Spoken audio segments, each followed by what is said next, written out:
from private practice, you want to go up to the Chief Justice of the Supreme Court. Well, thank you very much, Sister. Thank you, Justice. Secretary Mosni, please. Good morning, Chairman Herbosa. Good morning, sir.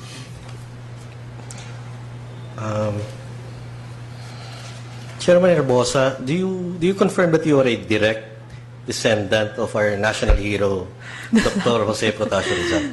Yes, that's how we term ourselves, as I said, since he himself didn't have any descendant. So all the descendants trace their lineage to him through the sisters or the brother. Yes, thank you. With such an illustrious progeny, in your opinion, what specific qualities or virtues would mark Dr. Jose Rizal as our national hero, and which of these qualities do you possess and will be able to and put to good use if you become Chief Justice?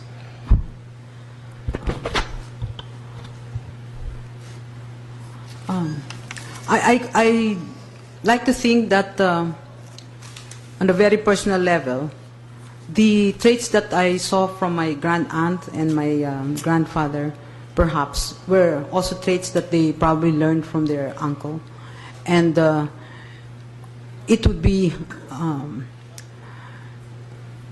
stated in this way: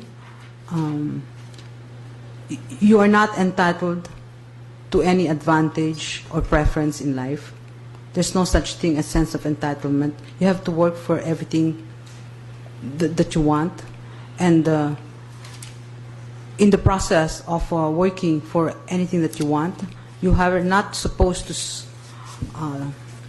step on the shoes of other people or be unfair and unjust in your everyday dealings with other people. Of course, there's also the trait of being very thrifty, which Jose Rizal did have. He also was someone who was not afraid to work with his hands. Maybe almost at the same par as his novels. He also did wonders with agriculture. He set up this very good irrigation system in his exile time in the Pitan, and he was, of course, also a good eye doctor. I remember that he had also asked that some of his nephews, and that was including my grandfather, to go to the Pitan, where he taught them during summer things like reading, writing, and he would give them a lot of puzzles and learning skills, which I think I think was his way of contributing to the development of the youth. In Accra, while I was doing litigation, I suddenly had the mindset to transfer the technology of the skills I've learned. And while I was doing that in Accra itself and training the young lawyers to become good litigation lawyers, I thought, why not go to the law school and even then already impart to them what you've learned in practice and how they should really practice. And so I did go back to law school and started teaching in 2003. And I did get great satisfaction from the fact that I see my students, now lawyers, and sometimes they come up to me, and lately one of them said that she'd like to work for SEC because she'd like to learn more things from me. And those are the things that give me really great fulfillment.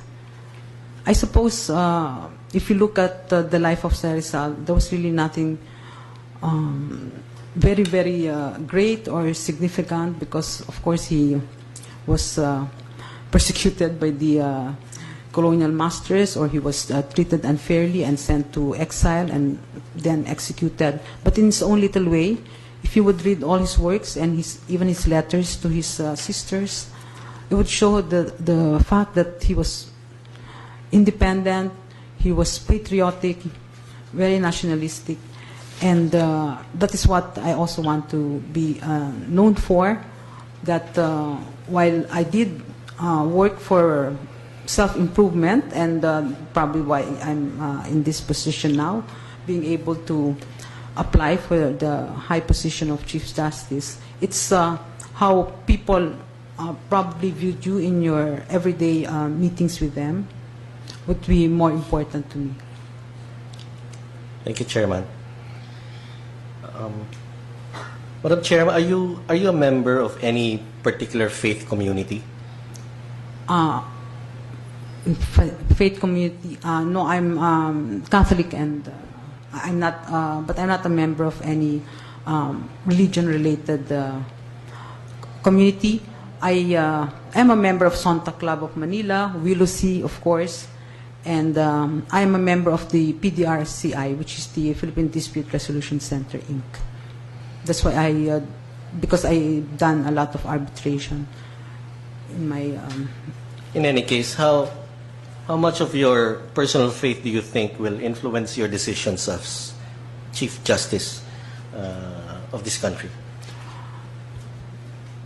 I've learned that you cannot let personal beliefs interfere in how you decide matters, particularly if you are assessing the facts of the case, evaluating the or appreciating the evidence. There are laws that provide for how this should be done, and that's what you should follow primarily. Personal beliefs or opinions should be set aside in the meantime. And it could be that I would decide something that probably doesn't go with what I believe in privately. But if that law is to be implemented, then I'll make my choice according to my personal belief. Madam Chair, how would you put your experience and knowledge of corporate governance to effectively manage the judiciary? I just gave a lecture in Kuala Lumpur early this year on corporate governance, and I noticed, because we were a panel of speakers from all over ASEAN, that our rules on corporate governance are at par with everyone else in the region, and there have been surveys done by private groups interested in the promotion of corporate governance that show that there's been good compliance. To my mind, the objective of good corporate governance is so that people will have trust in those companies and will invest in those companies. And corporate governance for the purpose of increasing the value of the shareholdings such that more investors would put in their money. So it's the same maybe for the Supreme Court.